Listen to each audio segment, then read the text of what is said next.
సునామలో అందరికీ వందనాలు.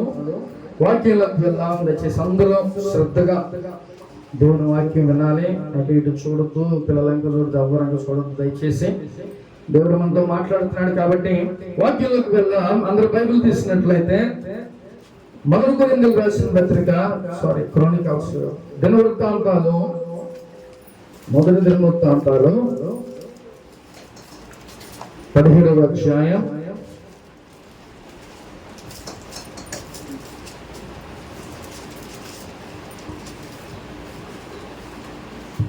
17వ అధ్యాయం 20వ వచనం చదువుకున్నాం.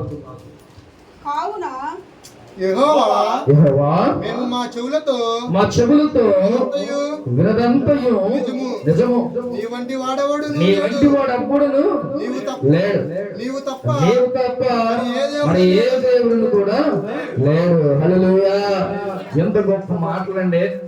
దావీదు రాజు ఆయన చేసిన కార్యాలు బట్టి అక్కడ ప్రజలు అన్నారు, యెహోవా మేము మా చెవులతో వినదంతయు నిజమే, నీ వంటి వాడెవ్వడును లేడు, నీవు తప్ప అని ఏ దేవుడు కూడా లేడు. హల్లెలూయా. ప్రియమైన దేవుని మీద దేవుడు చేసే కార్యాలు, ఆశ్చర్య కార్యాలు అవంట ఇశ్రాయేలు ప్రజలందరూ కూడా చెవులారా విన్నారంట. అలాగే వాళ్ళ కల్లారా ఆయన చేసే అద్భుతాలు, ఆశ్చర్య కార్యాలు చూశారంట. అందుకని ఏమన్నారు తెలుసా?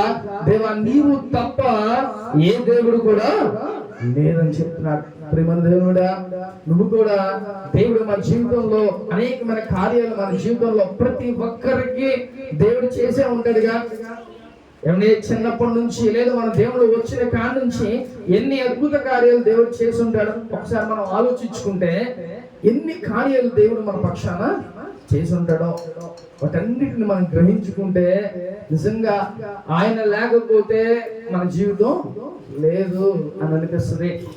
ఎన్ని అద్భుతాలు, ఎన్ని దేవుడు అనేకమైన కార్యాలు మన జీవితంలో చిన్నప్పటి నుంచి ఇప్పటి వరకు కూడా దేవుడు చేసే ఉంటాడు కదా.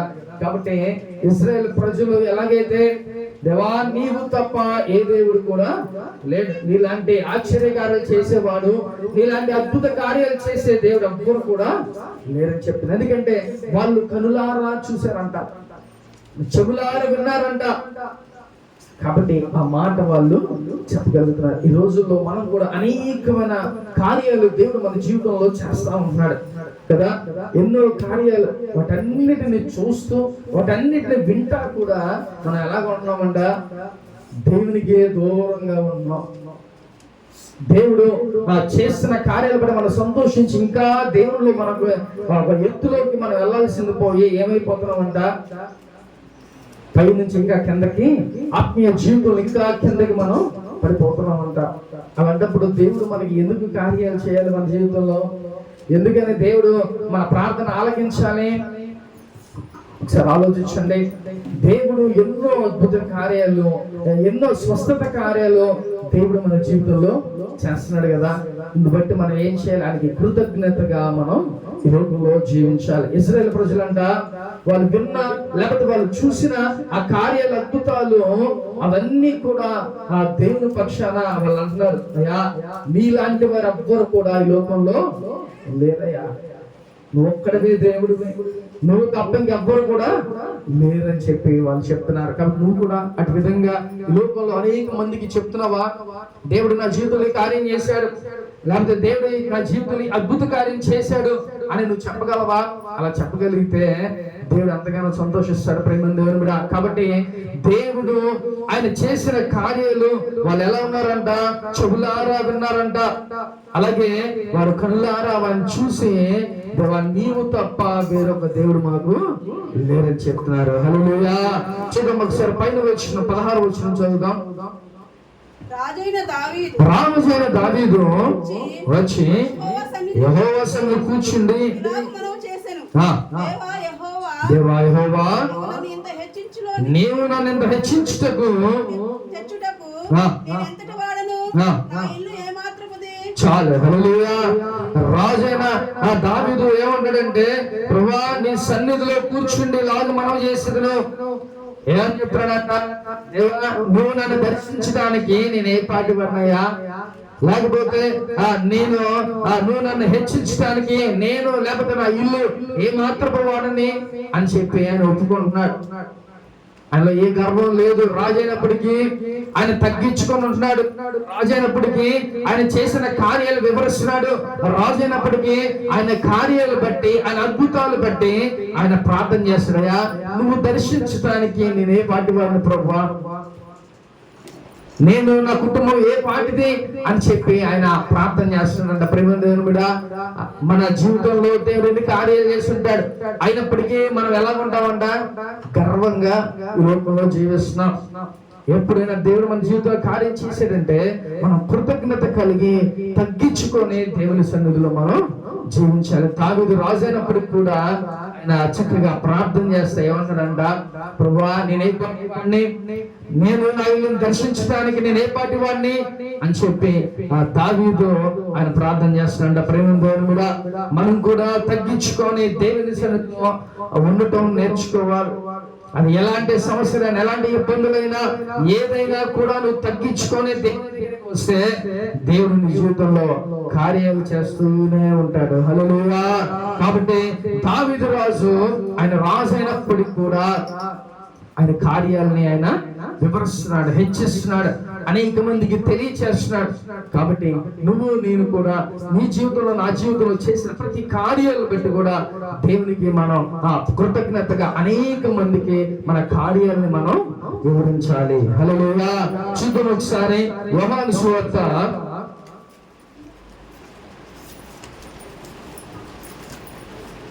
11వ అధ్యాయం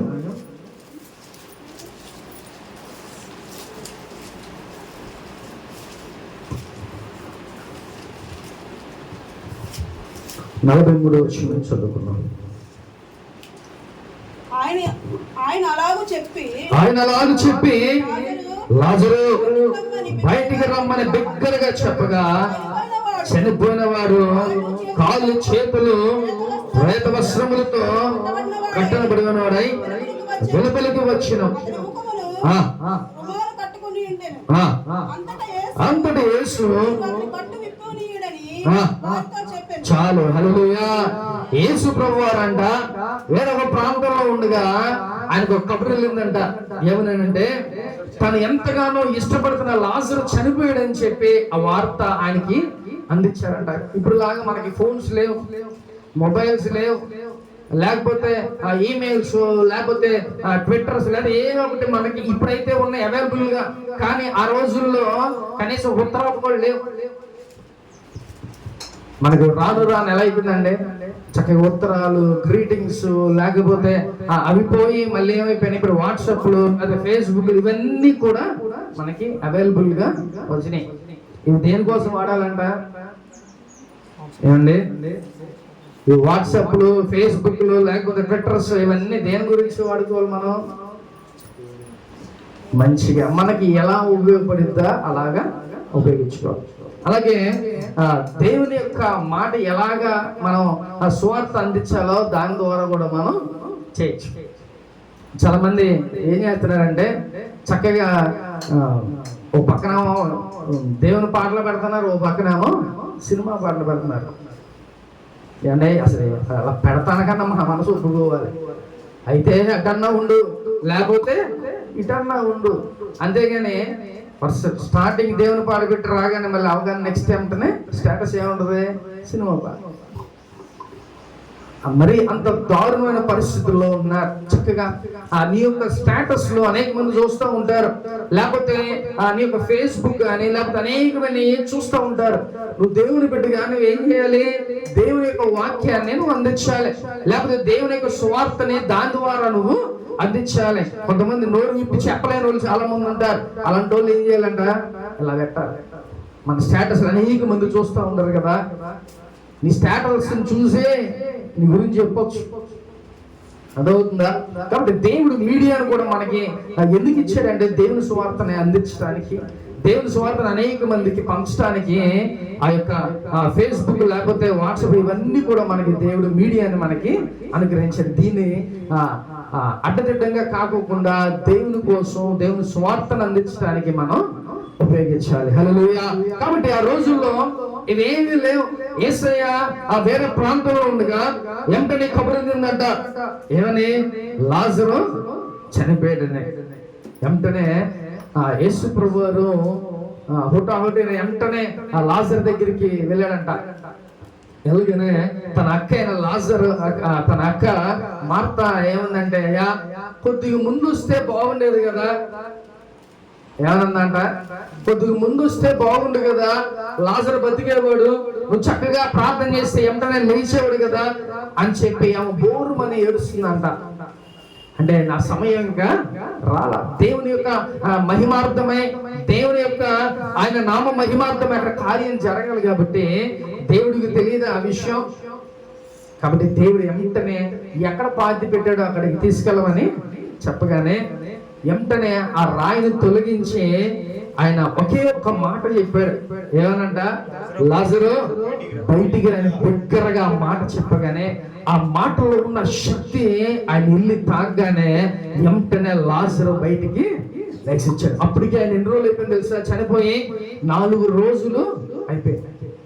తన అక్క అంటుందంట మార్తా, అయ్యా ఆల్రెడీ 4 రోజులు అయిపోయింది, ఈ పాటికి ఆల్రెడీ పురుగులు పట్టిపోయి ఉంటది, బాడీ చెడిపోయి ఉంటది, ఇప్పుడు నువ్వు చేయటానికి కూడా ఏం లేదయ్యా అని చెప్పి ఆఖరికి ఏసైతోనే ఆమె చెప్తుంది. అంటే చాలా మంది ఏం చేస్తారు? చేపకి ఏం చేస్తారంట? ఈత నేర్పిద్దాం అని అనుకుంటారంట.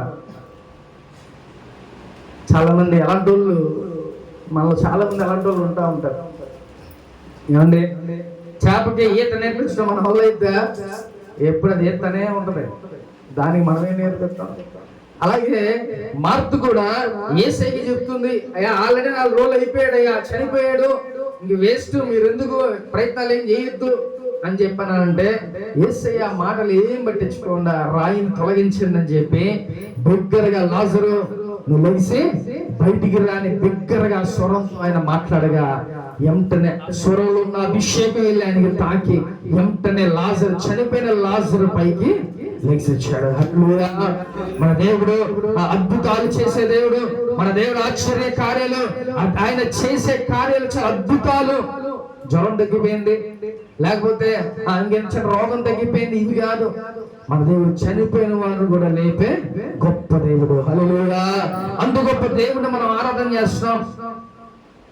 అప్పుడు మనం కూడా ఏం చెప్పాలి? మన దేవుడు గొప్ప దేవుడు, నీలాంటి దేవుడు ఎవ్వరు కూడా లేరు అని చెప్పాలి. అందుకని చాలా మంది మారిపోతున్నారు.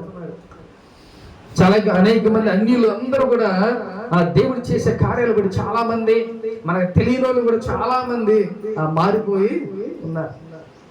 అంత గొప్ప దేవుని మనం ఆరాధన చేస్తున్నాం ప్రేమ దేవుడా. కాబట్టి ఆయన ఆశ్చర్య కార్యాలు ఆ ఇశ్రాయేలు ప్రజలంతా విన్నారంట, చెవులారా కళ్ళారా చూసి వాళ్ళు అనేక మందికి ఆ దేవుడు నువ్వు తప్ప ఏ దేవుడు కూడా లేదు, ఎందుకంటే నీ కార్యాలు మేము చూసాం, నీ కార్యాలు మేము చెవులారా విన్నాం అని చెప్పి వాళ్ళు అనేక మందికి చెప్తున్నారంట. హల్లెలూయా. కాబట్టి ఇక్కడ ఆ లాజరు చనిపోయిన వెంటనే ఆ యేసయ్య అక్కడికి వెళ్ళి మొట్టమొదటిగా యేసయ్య ఏడ్చిన దినాలంటే అది ఫస్ట్ లాజరు చనిపోయినప్పుడు. లాజరు చాలా ఇష్టమైన వ్యక్తి యేసయ్యకి, అందుకని యేసయ్య ఆ రోజుల్లో ఆయన చనిపోయిన కన్నీరు కార్చాడంట. రెండవదిగా ఆయన సిలువ వేసే ముందు ఆయన ప్రార్థన చేస్తూ ఆయన మరోసారి ఏడ్చినట్టుగా బైబిల్ గ్రంథంలో చూస్తాం. హల్లెలూయా. కాబట్టి లాజర్ని రమ్మనగానే వెంటనే ఆయన బయటకు వచ్చాడు. ఒకసారి చూద్దాం యోహాను సువార్త 11:34. వారు ప్రభువా వచ్చి చూడమని ఆయనతో చెప్పిరి. యేసు కన్నీళ్లు విడిచెను. చాలు. హల్లెలూయా. యేసయ్య అంట లాజరు అంతగానో ఇష్టపడ్డాడు కాబట్టి ఆ ఇష్టపడిన ఆ లాజరు చనిపోయిన మాట తెలియగానే ఆయన ఏం చేశాడంట? కన్నీళ్లు విడిచాడంట. బైబిల్ గ్రంథంలో 2 చోట్ల ఆయన ఏడ్చినట్టుగా, ఆయన కన్నీరు విడిచినట్టుగా ఉంది. ఎప్పుడైతే లాజర్ని బిగ్గరగా బయటికి రమ్మని చెప్పగానే వెంటనే లాజర్ రాగానే ఆయనకున్న ఆ యొక్క కట్లన్నీ, ఆ యొక్క బంధకాలన్నీ తీసేసి ఆయన్ని బయటికి తీసేరాగానే నిజంగా దేవుని యొక్క ఆశ్చర్య కార్యం వాళ్ళందరూ కనులారా చూశారంట. అంటే దేవుడు ఎందుకు ఆలస్యం చేశారు తెలుసా? ఒక్కోసారి మన జీవితంలో కొన్ని ఆ కార్యాలు ఆలస్యంగా జరుగుతూ ఉంటాయి. అవి ఎందుకు జరుగుతాయి అంటే దేవుని నా మహిమార్థమే. నీకంటూ ఒక సాక్ష్యం ఉండాలిగా. నువ్వు చెప్పాలంటే నాకు జ్వరం తగ్గింది, తుమ్ములు తగ్గినాయి, జలుబులు తగ్గినాయి, ఈ కాదు. దేవుడు గొప్ప కార్యం, ఆశ్చర్య కార్యాలు, అలాంటి సాక్ష్యాలు మన జీవితంలో జరగాలి. అలాంటివి జరిగితే అప్పుడు అనేక మంది నీ ద్వారా మారుతారు. అనేక మంది నీ సాక్ష్యాన్ని బట్టి మారుతారు. ప్రేమేంద్రుడా, కాబట్టి దేవుడు చేస్తే గొప్ప కార్యాలు మన జీవితంలో జరగాలి అని అంటే నువ్వు చక్కగా ప్రార్థన చేయి. దేవుడు చేసే కార్యాలు, అద్భుతాలు సాక్ష్యంగా చెప్పు. అప్పుడు దేవుని జీవితంలో ఇంకా అనేకమైన అద్భుత కార్యాలు దేవుడు చేస్తూనే ఉంటాడు. హల్లెలూయా. నువ్వు అలా చెప్తున్నావా? నా జీవితంలో ఈ కార్యం జరిగింది, లేకపోతే ఈ అద్భుతం జరిగింది అని నువ్వు చెప్పగలుగుతున్నావా? నువ్వు అలా చెప్తే అనేక మంది నీ ద్వారా మారుతారు. అప్పుడు దేవుడు చక్కగా సంతోషిస్తారు. ప్రేమదేవుని బిడ్డ, కాబట్టి లాజరు చనిపోయి 4 రోజులు కూడా యేసయ్య తనలో తను అనుకుంటాడు. అంటే ఆయనకి తెలియంది ఏముంది ఏమండి? ఆయనకి తెలియంది ఏం లేదు. కానీ ఆయన నామ మహిమార్థమై అక్కడ జరిగితే అనేక మంది మారుతారు. ఈయన నిజమైన దేవుని తెలుసుకుంటారని యేసయ్య చనిపోయిన 4 రోజులు లాజరుని పైకి లేపాడు. హల్లెలూయా. ఇంకా అనేకమైన చోట చనిపోయిన వాళ్ళతో సహా అనేక మందిని దేవుడు సేవకుల ద్వారా లేపుతున్నాడు. అంటే అది దేవుని చిత్తం ఉంటేనే, దేవుని యొక్క చిత్తం ఉంటేనే అలాగా గొప్ప కార్యాలు జరుగుతాయి. ఒకసారి అంటే మీటింగ్ జరుగుతుంటే ఆయన ఈ వాక్యమే, లాజరు చనిపోయినోడిని యేసయ్య లేపాడు అని సావుకుడు పాపం దగ్గరగా చెప్తున్నాడు. కొన్ని వేల మంది ప్రజల మధ్యలో చెబుతుంటే కొంతమంది అన్యులు ఏం చేశారంటే అక్కడ అవమానపరచాలని చెప్పి వాడు ఏం చేశారంటే కొంతమంది ఒక వ్యక్తి చనిపోయినట్టుగా తీసుకొని వెళ్ళి అక్కడ పెట్టారంట. అర్థమైందా? ఆ స్టేజ్ మీదకి తీసుకొచ్చి ఆయన వాక్యం ఆల్రెడీ చెప్తున్నాడు, ఈ ప్రసంగమే చెప్తున్నాడు. అయితే చనిపోయిన లేపుతారు కదా అనేసి ఎలాగైనా ఈ పొరుగు తీయాలని చెప్పి కొంతమంది అన్యులు ఏం చేశారంటే, అరే బాబు నువ్వు కొంచెం యాక్టింగ్ చేయి అని చెప్పి ఆయన్ని తీసుకొని వెళ్ళి ఆ స్టేజ్ మీద పడేసాయా, యేసయ్య చనిపోయిన తిరిగి లేపుతాడంటగా, అది చనిపోయి కొంచెం లేపోయా అంటే ఆయన ప్రార్థన చేస్తుంటే లెగట్లా. వీళ్ళంతా అన్ని మాటలని ఏమన్నారు తెలుసా? అరే లగరా బాబుకి యాక్టింగ్ చేసిన లే అంటే ఇంకా లెగట్లా. అర్థమైందా? అది యాక్టింగ్ ఏమైందంట, దేవుని ముందు అది నిజమైపోయింది. వాళ్ళకి దండం పెట్టేసయ్యా, మేము ఇలాగా మీ దేవుడు ఇలాగా చనిపోయిన తిరిగి లేపుతారని చెప్పి అన్నారు, అందుకని మేము ఇలా యాక్టింగ్ చేసామయ్యా, దయచేసి క్షమించండి, నిజంగా చనిపోయి కొంచెం ప్రార్థన చేసి బ్రతికించమనగానే ఆ సేవకుడు వాళ్ళు ఒప్పుకున్నారు కాబట్టి ఏమన్నా ప్రార్థన చేయగానే దేవుడు మళ్ళీ ఆయన్ని బ్రతికించాడు. కాబట్టి మన దేవుడు ఆయన ఏది చేయాలన్నా అది ఆయన ఇష్టం. మనం చేయాల్సింది ఏమీ లేదు. ఏది జరగాలన్నా మన జీవితంలో ఏది చేయాలన్నా ఆయన చిత్తమే జరగాలి. హల్లెలూయా.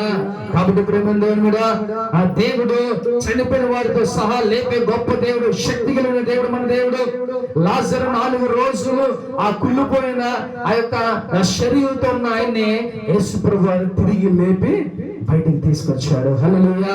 కాబట్టి ఆయన మాటలో శక్తి ఉంది, ఆయన మాటలో అభిషేకం ఉంది, ఆయన చేసే అద్భుత కార్యాలు అలాంటివి. కాబట్టి మనం దేవుని యొక్క కార్యాల గురించి అనేక మందికి మనం వివరించాలంట. నువ్వు చేసే కార్యాలు ఇవన్నీ కూడా నీ పిల్లలకు కూడా నువ్వు వివరించి చెప్పాలి. నీ పిల్లలకు నువ్వేం చెప్పాలి? నా దేవుడు అరే మన జీవితంలో ఇన్ని కార్యాలు దేవుడు చేశాడు, ఎన్ని అద్భుతాలు దేవుడు చేశాడు అని నీ పిల్లలకు నువ్వేం చేయాలి? యేసయ్య గురించి నువ్వు వివరించాలి. అలా వివరించమని బైబిల్ గ్రంథంలో ఉంది. కాబట్టి అలా నువ్వు వివరిస్తే దేవుని గురించి నీ పిల్లలు కూడా తెలుసుకుంటారు. దేవుని గురించి నీ పిల్లలు కూడా తెలుసుకొని చక్కగా ఆ దేవుళ్ళు వాళ్ళు ఎదగటానికి ఉంటది. కాబట్టి మనం ఏం చెప్పాలి? మన దేవుడు ఎర్ర సముద్రం 2 పాయలుగా చేశాడంట, లేకపోతే మన నుంచి నీళ్లు తెప్పించాడంట, ఆరిన నేల మీద ఇశ్రాయేలు ప్రజలు నడిపించాడంట. ఇవన్నీ కూడా చిన్నప్పటి నుంచే దేవుళ్ళు మనం వివరించి చెప్పాలి. హల్లెలూయా.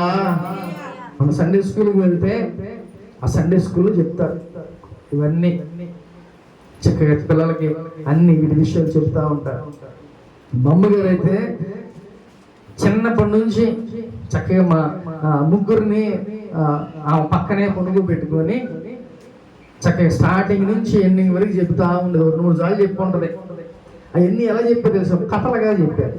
ఆదామాల గురించి, లేదా కయ్యను హేబెలు గురించి, ఇట్లాగా చక్కగా నీట్గా కథలు చెప్తా మమ్మల్ని పెంచింది. కానీ నిజంగా ఆమె చెప్పినవి అన్నీ మాకు మైండ్లో అలాగే ఉన్నాయి. కాబట్టి మన పిల్లలకి మనం ఏం చెప్తున్నాం అండి? మన పిల్లలకి ఏం చెప్తున్నాం, ఏం నేర్పిస్తున్నాం? చదివిస్తున్నాం. ఈ లోక జ్ఞానం ఓకే, కానీ మన దేవుడి గురించి కూడా మనమే చెప్పాలి. ఎవరు చెప్తారు? మన పిల్లలకి మనమే నేర్పించాలి. వాళ్ళు ఎలాగైతే బుక్స్ చదువుకుంటున్నారో, ఎలాగైతే ట్యూషన్స్కి వెళ్ళొస్తున్నారో, వాళ్ళు లెగ్గానే బైబిల్ చదివించే బాధ్యత కూడా మీదే. వాళ్ళు చదివే స్టేజ్కి ఒకవేళ వస్తే, ఆ చదివే స్టేజ్ నుంచి నువ్వేం చేయాలి? బైబిల్ గ్రంథం ప్రతి ఒక్కరితో ఆ చిన్న ఒక చాప్టర్ నువ్వు చదివిస్తే పిల్లలకు ఉంటే అదొక అలవాటుగా వాళ్ళకి అయిపోతుంది. ఒకవేళ పెద్దోళ్ళు అయిన తర్వాత నువ్వు స్టార్ట్ చేస్తే వాళ్ళు వింటారా? ఇంకా వాళ్ళు వంగరు బెండవరైతే చూద్దాం లేదు, చేద్దాం లేదు అంటారు. కానీ చిన్నప్పటి నుంచే నువ్వు చెప్పేవా, చక్కగా వాక్యం వింటారు, చదువుతారు. చక్కగా చిన్నప్పటి నుంచి అది ఏమైపోతుంది, అదొక అలవాటుగా వాళ్ళకి అయిపోతుంది. కాబట్టి చిన్నప్పటి నుంచి మన బిడ్డలు మనం దేవునిలో పెంచాలి. మంచిగా వాళ్ళకి వాక్యాలు చెప్పాలి, దేవుని విషయాలు చెప్పాలి. అరే మన జీవితంలో దేవుడు ఇలాంటి కార్యం చేశాడు కాబట్టి దేవునిలో చక్కగా మన పిల్లల్ని మనం పెంచాలి. హల్లెలూయా. కాబట్టి దేవుడు ఇక్కడ నేను చేసిన కార్యం ఏంటి అంటే, లాజరు, చనిపోయిన లాజర్ని దేవుడు తిరిగి లేపాడు. హల్లెలూయా. అంత గొప్ప కార్యం దేవుడు జరిగించాడు. హల్లెలూయా. చూద్దాం ఒకసారి 2వ రాజుల గ్రంథం 18వ అధ్యాయం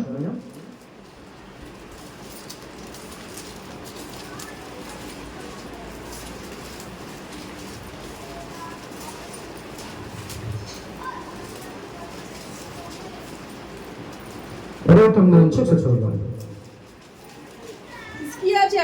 హిజ్కియా చేత మోసపోకుడి, నా చేతిలో నుండి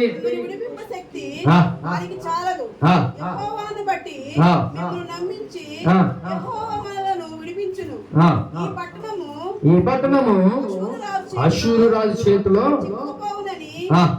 చెప్పుచున్నాడే.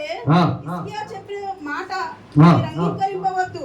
అష్షూరు రాజు సెలవిచ్చింది ఏమనగా, నాతో సంధి చేసుకుని నా యొద్దకు మీరు బయటికి వచ్చిన యెడల మీలో ప్రతి మనిషి తన ద్రాక్ష చెట్టు ఫలమును, అంజూరపు చెట్టు ఫలమును తినుచు తన బావి నీళ్లు త్రాగుచూ ఉండెను. చాలు. హల్లెలూయా. ఇక్కడ అష్షూరు రాజు అంట. హిజ్కియా రాజు కాలంలో ఆ హిజ్కియా రాజు మీదకి దండెత్తిచ్చారంట అష్షూరు రాజులు. అంటే దేవుని మనుషులకి, ఆ ప్రజలకి వ్యతిరేకంగా ఉన్న అష్షూరు రాజు కరెక్ట్ గా ఎలా ఉన్నారంట, యుద్ధానికి అటు ఇటు రెడీగా ఉన్నారు. ఇప్పుడు అష్షూరు రాజు ఏమన్నారో తెలుసా? ఆ యొక్క హిజ్కియా రాజు ఆ సైన్యాధిపతులు వాళ్ళతో అంటారంట, మీ యొక్క రాజు దేవుని బట్టి మిమ్మల్ని మోసం చేస్తున్నాడు, మీ దేవుడు మిమ్మల్ని కాపాడు. ఎందుకంటే నేను అనేకమైన దేశాలకు వెళ్ళి అక్కడ ప్రతి ఒక్క ఆ దేశాన్ని నేను ఆక్రమించుకున్నా. మరి వాళ్ళు పూజించే దేవతలు వాళ్ళని ఏమన్నా కాపాడినాయా? కాపాడలా. అలాగే ఇప్పుడు నేను మీ దేశానికి వచ్చా, ఇప్పుడు మీరు సేవించే మీ దేవుడు మిమ్మల్ని కాపాడతాడా? ఇన్ని దేశాలు నేను ఆక్రమించుకుంటూ వచ్చా, కాబట్టి ఈ యెహోవా దేవుడు అని చెప్పి మిమ్మల్ని నమ్మించి మోసం చేస్తాడు హిజ్కియా రాజు అని ఆ మాటలు హేళనగా అష్షూరు రాజు అంటే ఏం చేశారు తెలుసా? ఆ యొక్క సైన్యాధిపతి ఎంటనే పరిగెత్తుకుంటూ వెళ్ళి హిజ్కియా రాజుకి ఈ వర్తమానం అందించాడంట. ఇజ్రాయెల్ ప్రజలేమో కొంతమంది ఉన్నారు, కొన్ని వేల మంది. అది చూస్తే అష్షూరు రాజు కొన్ని లక్షల మందిని తీసుకొచ్చి సిద్ధంగా ఉన్నారు. ఇప్పుడు ఎవరు గెలుస్తారు? అష్షూరు రాజే గెలుస్తాడు. ఏమండి, ఇటువైపు వేల మంది, అక్కడ చూస్తే లక్షల మంది ఉన్నారు. కానీ ఈ మాట ఎప్పుడు హిజ్కియా రాజుకి చెప్పగానే హిజ్కియా రాజు ఏం చేశారు తెలుసా? చూద్దాం ఒకసారి 19వ అధ్యాయం 1వ వచనం చదువుదాం. హిజ్కియా విని తన బట్టలు చింపుకొని గోనె పట్ట కట్టుకొని పోయి చాలు. ఇక్కడ హిజ్కియా రాజుకి ఈ మాట వచ్చి చెప్పాడంట. చెప్పగానే వెంటనే ఆయన ఏం చేశాడంట, ఏమంటే మన దేవుని గురించి ఎవరైనా ఒక మాట అంటే మనమేం అనలేం, కానీ ఎంత బాధ వేసిద్దండి మన దేవుడు. ఎందుకంటే చిన్నప్పటి నుంచి ఎన్నో కార్యాలు చేశాడు దేవుడు. మనం ప్రతిరోజు ఆయన ఆరాధన చేస్తున్నాం, ప్రతిరోజు ఆయనతో మాట్లాడుతున్నాం, లేకపోతే ఆయన మనతో మాట్లాడుతూ ఉంటాడు. కాబట్టి అది ఎలా ఉంటుందంటే యేసుని ప్రేమించే ప్రతి ఒక్కరికి ఆయన గురించి ఏమనంటే మనకి చాలా బాధగా ఉంటుంది. వెంటనే వాళ్ళు వచ్చి హిజ్కియా రాజుగా మాట చెప్పగానే ఆయన బట్టలు చింపుకొని వెంటనే ఆయన గోనె పట్ట కట్టుకొని ప్రార్థన గదిలోకి వెళ్ళి ప్రార్థన చేస్తాడంట. ఆయన ప్రార్థన చేస్తే వెంటనే ఆయన ప్రార్థన కూర్చొని వెంటనే తన భక్తుడైన యెషయాకి వెళ్ళి మాట చెప్పమని చెప్పాడు. ఆ ప్రవక్తకి వెళ్ళి చెప్పగానే ఆయన ప్రార్థన చేసి విజయం దేవుడు మీకే అనుగ్రహిస్తాడని చెప్పగానే అప్పుడు ఆ ప్రార్థన నుంచి హిజ్కియా లెగిసి ధైర్యంగా ఆయన ఉంచున్నాడు. కాబట్టి ఈ యుద్ధం జరిగేటప్పుడు ఆ అషూరు రాజు ఎవడో తెలుసా, దేవుణ్ణి మరీ చీపుగా తీసేసినట్టుగా తీసేశాడు. నేను పలానా దేశానికి నేను వెళ్ళా, అక్కడ నేను యుద్ధం చేస్తే ఆ దేశానికి ఉన్న దేవత ఆ దేశాన్ని కాపాడలేకపోయింది. లేకపోతే ఇంకొక దేశానికి వెళ్ళా, అక్కడ దేవత కాపాడలేకపోయింది. అన్ని జయించుకుంటూ నేను వచ్చాను.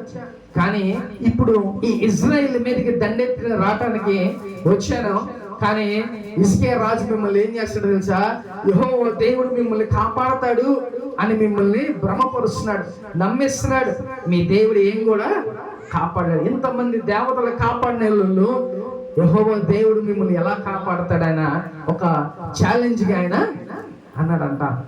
ఎప్పుడైతే యెషయా ఆ మాట చెప్పగానే ఆ రాత్రికి ఏమైంది తెలుసా, 180,000 మందిని తన దూత ద్వారా హతము చేశాడంట. హల్లెలూయా. కాబట్టి ప్రార్థన ఆలకించే దేవుడు, ఆయన చేసే కార్యాలు అద్భుతాలు నువ్వు అలా నుంచుంటే చాలు, నువ్వు జస్ట్ ప్రార్థన చేస్తే చాలు, నీ జీవితంలో కార్యం జరిగిస్తాడు. హల్లెలూయా. కాబట్టి చూద్దాం ఒకసారి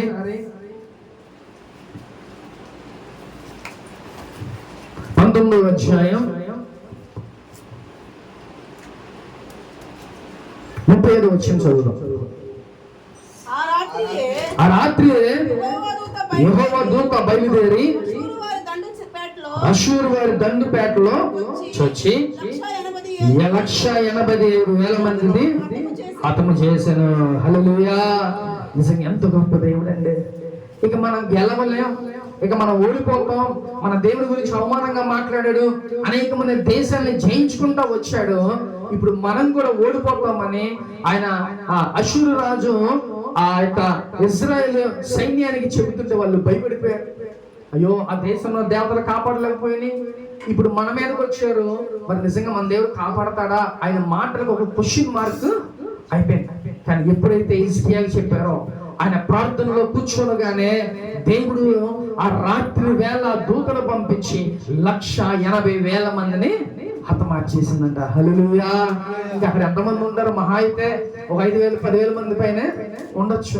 కానీ ఇజ్రాయెల్ ప్రజలు ఒక్కడ కూడా చనిపోవాలి.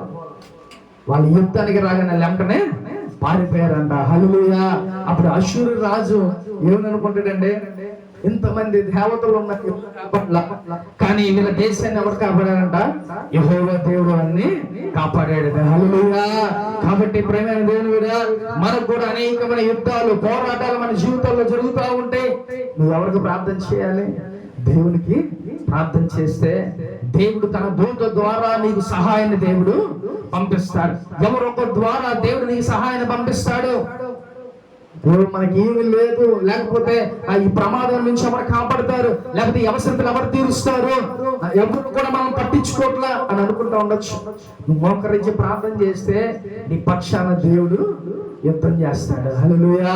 నువ్వు ఊరకనే నుంచొని చూస్తా ఉండు, నువ్వు ఊరకనే ప్రార్థన చేయి చాలు, దేవుడు చక్కగా నీ జీవితంలో గొప్ప కార్యం చేస్తాడు. కాబట్టి మనం ఏం చేస్తాం, ఏదైనా యుద్ధం, ఏదైనా సమస్య, బాధలు వస్తే ప్రార్థన చేయకోకుండా ఎవరెవరినో ఆశ్రయిస్తూ ఉంటాం, కంగారు పడిపోతూ ఉంటాం, ఏడుస్తూ ఉంటాం, లేకపోతే ఇతరులకి చెప్పుకుంటూ ఉంటాం. ఇవన్నీ అందరికి చెప్పే బదులు మనం ఏం చేయాలంట? మనం ప్రార్థన గదిలోకి వెళ్ళి మోకరించి, నీకు ఆయనకే కనెక్టింగ్ ఉంది కాబట్టి నువ్వు ఆయనకి చెప్పావనుకో, వెంటనే తన దూత ద్వారా నీకు సహాయాన్ని పంపిస్తాడు. హల్లెలూయా! అంత గొప్ప దేవుడండి మన దేవుడు. మనుషుల్ని అడగవసరలా, నీ బంధువులను అడగదు, ఎవరిని కూడా అడగవసరలా. నువ్వు మోకరించి ప్రార్థన చేయి. ప్రార్థన చేస్తే తన దూత ద్వారా నీకు దేవుడు సహాయం అందిస్తాడు. హల్లెలూయా! కాబట్టి ఇక్కడ హిజ్కియా రాజు ప్రార్థన చేయగానే 180,000 మందిని తన దూత ద్వారా దేవుడు హతమార్చేశాడు. ఇప్పుడు దేవుడు చేసిన గొప్ప కార్యం నిజంగా ఇశ్రాయేలు ప్రజలందరూ అనేక మందికి చెప్పారంట. అసలు మనం ఓడిపోయి పారిపోవలసిన ఆ ఇశ్రాయేలు ప్రజలు ఏమైపోయారంట? ధైర్యంగా అక్కడ నుంచొని, తెల్లవారు ఉదయాన్నే నుంచోకొని అక్కడ అందరూ ఆ శవాలై పడిపోయి ఉన్నారు. అందరూ. కానీ ఇశ్రాయేలు ప్రజలు ధైర్యంగా తన దేవుణ్ణి బట్టి వాళ్ళు ధైర్యంగా అక్కడ నుంచున్నారు. నువ్వు నేను కూడా ప్రేమ దేవుని బిడ్డ ధైర్యంగా నుంచోవాలి. ఏ సమస్య రాని, నీ ముందు ఎంత పెద్ద సమస్యలు ఉన్నాయి, నువ్వు ధైర్యంగా, నా దేవుడు వాటి నుంచి తప్పించగల సమర్థుడు. కాబట్టి నువ్వు ధైర్యంగా నుంచొని చక్కగా నువ్వు ప్రార్థన చేయగలిగితే దేవుడు తన దూత ద్వారా నీకు విజయాన్ని అనుగ్రహిస్తాడు. హల్లెలూయా! కాబట్టి పోరాటం ఎవరిదంట? దేవుడిదే, మన కాదు. మన పక్షాన దేవుడు పోరాటం చేస్తాడు. కాబట్టి పోరాటం ఆయన చూసుకుంటాడు, ఆయన యుద్ధం చేసుకుంటాడు, మనం చేయలేం. ఆయనే మన పక్షాన యుద్ధం చేస్తాడు. అందుకే యుద్ధము యెహోవాదే. కాబట్టి మన యుద్ధం అంతా ఆయనే చూసుకుంటాడు. మనం చేస్తే ఒకరికి గెలవకపోవచ్చు, కానీ మన పక్షాన దేవుడు చేశాడు అనుకో, అటు వైపు ఎన్ని మంది రాని, కోట్ల మంది వచ్చినా కూడా మనమే విజయం మనకి. హల్లెలూయా!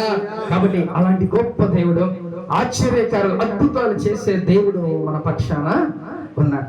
నిజంగా లాజర్ని ఆయన ఒక మాటతో ఆయన బ్రతికించి బయటికి తీసుకొచ్చాడు.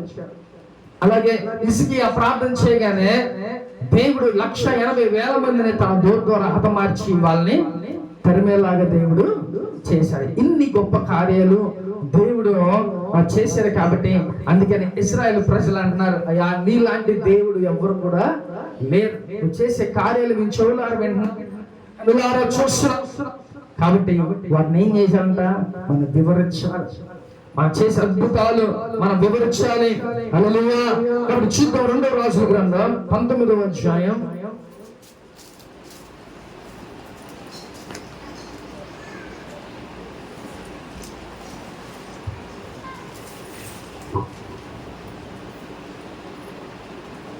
35వ వచనం లాస్ట్ లో చదువుకుందాం. ఉదయమున లేచి చూడగా వారందరూ మృత కళేబరములై ఉండరే. చాలు. హల్లెలూయా! అక్కడ దేవుడు యుద్ధం చేశాడంట. ఈ ప్రజలంతా హ్యాపీగా పడుకున్నారు. ఇశ్రాయేలు ప్రజలంతా రాత్రిపూట ఏం చేశారంట? యుద్ధం జరిగేటప్పుడు రాత్రిపూట చేసుకోరు యుద్ధం. సూర్యుడు ఉదయించగానే వాళ్ళు యుద్ధం స్టార్ట్ చేస్తారు. ఇక సూర్యుడు అస్తమించే టైంలో ఏం చేస్తారంట? ఆ విరమించుకొని ఎవరికి వాళ్ళు రెస్ట్ తీసుకుంటారు. కాబట్టి రాత్రి అంతా హిజ్కియా ప్రార్థన చేశాడు. అక్కడ యుద్ధంలోనేమో జనులంతా ఇటు ఇశ్రాయేలు ప్రజలు, అటు అష్షూరు ప్రజలు వాళ్ళు ఉన్నారు. అయితే వీళ్ళు ఏం చేశారంటే ఇశ్రాయేలు ప్రజలు నిద్రపోయారంట హ్యాపీగా. పొద్దున్నే లెగిసి చూసేసరికి ఏమైందంట? వాళ్ళు మృతదేహాలు అన్ని ఇలా చచ్చిపోయి అందరు అలాగా ఉన్నారంట. కాబట్టి నువ్వేం చేయాలి? ఈరోజు మనకి సమస్య ఉంది, ఈరోజు మనకి బాధలు ఉన్నాయి. నువ్వేం చేయాలి? రాత్రి అంతా ప్రార్థన చేయి. ఈ రాత్రి నువ్వు ఒకవేళ నీ ఇంట్లో నువ్వు ప్రార్థన చేస్తే దేవుడు బయట ఆయన యుద్ధం చేసేది చేస్తాడు. కాబట్టి నువ్వు చేయాల్సింది ఏంటంటే చక్కగా ఒక్కడవే లేదా ఒక్కదానివే కూర్చొని నువ్వు ప్రార్థన చేయి. నువ్వు అలా చేయొద్దు, దేవుడు వేరే రకంగా యుద్ధం చేస్తాడు నీ పక్షాన. అప్పుడు తెల్లవారు నువ్వు లేచేసరికి ఒక అద్భుతం నువ్వు చూస్తావు, లేకపోతే ఒక ఆశ్చర్య కార్యం నువ్వు వింటావు చెవులారా. కాబట్టి అటు విధంగా నువ్వు యుద్ధం చేయాల్సింది ఒక కత్తి పట్టుకొని మనుషుల మీదకి వెళ్ళటం కాదు, లేకపోతే నోరు వేసుకొని అందరి మీద పడిపోవటం కాదు. ఏం చేయాలంట? మోకరించి ప్రార్థన చేయాలి. అలా ప్రార్థన చేస్తే అప్పుడు దేవుడు ఆయన బాహాటంగా నీకు కార్యాలు దేవుడు జరిగిస్తాడు. నువ్వు ఇక్కడ ప్రార్థన గదిలో పోరాటం చేయి, దేవుడు ఉదయాన్నే నీకు గొప్ప అద్భుతంగా ఒక అద్భుత కార్యం నీకు దేవుడు చూపిస్తాడు. ఒక అద్భుత కార్యం చెవులారా నీకు దేవుడు వినిపిస్తాడు. ప్రేమ దేవుడు కాబట్టి అలాంటి పోరాటం రాత్రి వేళ చక్కగా చేయగలిగితే ఉదయాన్నే నువ్వు ఒక శుభవార్తను దేవుడు నీకు అందిస్తాడు. అందుకనే అంత గొప్ప అద్భుత కార్యాలు దేవుడు చేసే దేవుడు మన దేవుడు. అందుకే దావీదు పక్షం చేసిన కార్యాలు బట్టి ఇశ్రాయేలు ప్రజలు, ప్రభువా నీ వంటి వారు ఎవ్వరు కూడా లేడు, ఇలాంటి దేవుడు ఎక్కడ కూడా మేము చూడలా. ఎన్ని అద్భుత కార్యాలు, ఎన్నో ఆశ్చర్య కార్యాలు దేవుడు చేశాడండి. ఒకసారి మనం ఇంటికి వెళ్ళిన తర్వాత అందరూ మనం ఒక్కళ్ళమే ఉన్నప్పుడు ఒకసారి ఆలోచించండి. మనం రిలాక్స్ హ్యాపీగా మనసు మీద రిలాక్స్ అయినప్పుడు ఒక్కసారి మన జీవితంలో ఎన్ని కార్యాలు చేస్తుందో ఒకసారి కౌంట్ చేసుకుంటే తెలిసింది. నీకు జ్వరం వస్తే తగ్గించాడు, లేకపోతే నీకు యాక్సిడెంట్ అయితే దేవుడు తప్పించాడు, లేకపోతే నువ్వు హాస్పిటల్ ఉండేది క్షేమంగా దేవుడు ఇంటికి తీసుకొచ్చాడు, లేకపోతే నీకు ఏమైనా అవసరాలు ఉంటే అవసరాలన్నీ కూడా దేవుడు అనేక మంది ద్వారా తన దూతల ద్వారా సహాయాన్ని పంపించి కార్యాలు దేవుడు చేశాడు. మరి ఇన్ని కార్యాలు దేవుడు చేసినప్పుడు మనం ఏం చేయాలంటే అవన్నీ తలపోసుకొని అనేక మందికి మనం వివరించేవారిలాగా ఈ లోకంలో ఉండాలి. కాబట్టి చేసిన మేలును మనం మర్చిపోకూడదంట. ఏమండి, ఈ లోకంలో ఒకరు మన పక్షాన చేసిన మేలుని మర్చిపోకూడదు. అలాంటిది దేవుడే స్వయంగా మనకి ఎన్ని కార్యాలు చేస్తే ఆయన మనం ఎలా మర్చిపోతాం? ఎవ్రీ డే మనం దాని గురించి చెప్పుకొని అనేక మందికి హ్యాపీగా ఫీల్ అవ్వాలి, రిమెంబర్ చేసుకోవాలి. కాబట్టి నీ జీవితంలో చేసిన కార్యాలు ఈరోజు మనందరం చక్కగా అక్కడ కూర్చున్నామంటే అది ఆయన కృప. ఎంతోమంది హాస్పిటల్స్లో ఉన్నారు, ఎంతమంది చనిపోయి ఉన్నారు, ఎంతమంది యాక్సిడెంట్స్ అయి ఉన్నారు, కానీ దేవుడు క్షేమంగా మనల్ని మన కుటుంబాలు ఇక్కడ క్షేమంగా ఉంచారు. అందుబట్టి మనం ఆయనకి కృతజ్ఞతాస్తుతులు చెల్లించాలి. హల్లెలూయా. అంత గొప్ప దేవుడి గురించి ఇశ్రాయేలు ప్రజలు చక్కగా ఆయన్ని పొగుడుతున్నారంట. అందుకే నువ్వు కూడా ప్రార్థన చేసేటప్పుడు ఏం ప్రార్థన అయ్యా, నీలాంటి వాళ్ళు లేరు, నువ్వు చేసిన కార్యాలు అద్భుతాలయ్యా నా జీవితంలో, ఇలా బ్రతుకున్నాను, ఇలా ఉన్నానంటే కేవలం అది ఈ కృపేనయ్యా అని మనం ప్రార్థన చేసుకో. ఎందుకంటే ఆయన కృప లేనిదే మనం బ్రతకలేం, ఆయన కృప లేనిదే ఏ సహాయం మనకి అందదు, ఆయన కృప లేనిదే మనకు ఆరోగ్యం కూడా ఉండదు. కాబట్టి మనం ఆయన్ని గొప్పగా వివరించాలి, ఆయన కార్యాలు ఈ లోకంలో మనం జీవించాలి. అప్పుడు దేవుడు ఏం చేస్తాడు తెలుసా? నువ్వు చేసే నువ్వు ప్రార్థనకి దేవుడు ఇంకా అనేకమైన కార్యాలు చేస్తూనే ఉంటాడు నీ జీవితంలో, ఇంకా అద్భుతాలు చేస్తూనే ఉంటాడు నీ జీవితంలో. అటు విధంగా అనేక మందికి నువ్వు చెప్పేవారిలాగా ఈ లోకంలో ఉండాలి. హల్లెలూయా. ఆత్మ చూచిన మాట చెవుడు వినుగాక. ఆమేన్. అందరూ మోకరించండి, ప్రార్థన చేసుకుందాం.